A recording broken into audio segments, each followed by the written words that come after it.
Well, look, as you know, we're spending a bit of time working on how we can get better supply of housing to the housing market. It is a bit surprising how New Zealand house prices have held up. I would hope I hope there's no expectation from the buyers that the government is going to provide more cash through working for families or other subsidies to assist them with it. I mean, people need to understand that we're at the bottom of the interest rate cycle.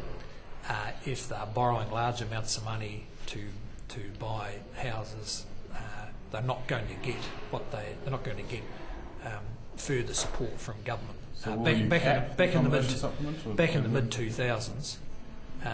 2000s, there was large increases in working for families, and early childhood subsidies, interest-free student loans came in.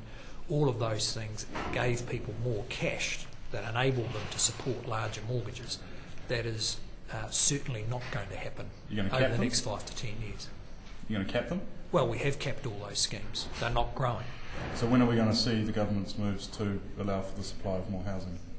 Well, we're just working on the response to the Productivity Commission, who put out a report around housing affordability. I think a vital part of this is the cooperation of councils.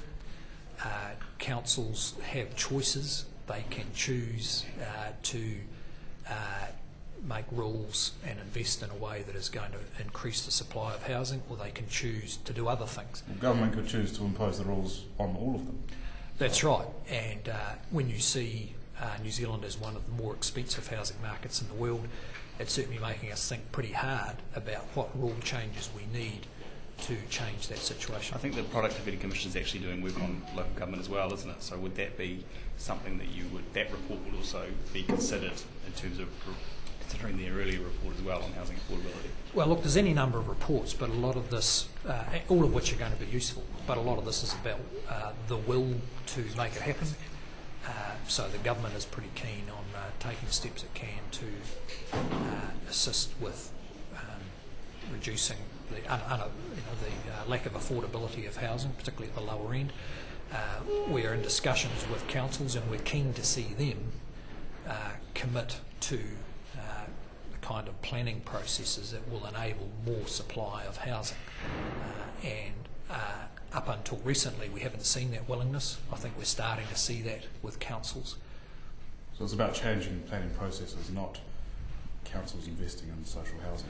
No, I think we've got to be careful not to go off on schemes based on subsidies or the investment of ratepayers' money in buying houses or whatever.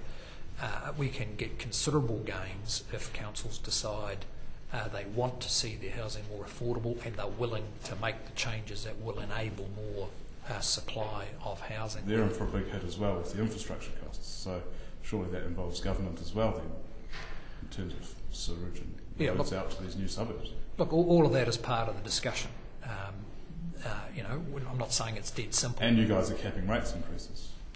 Well, look, I'm not saying the issue is very simple. All I'm saying is we all have choices here, and if we can choose to make the planning changes and the policy changes that will give Kiwis a better shot at owning a home.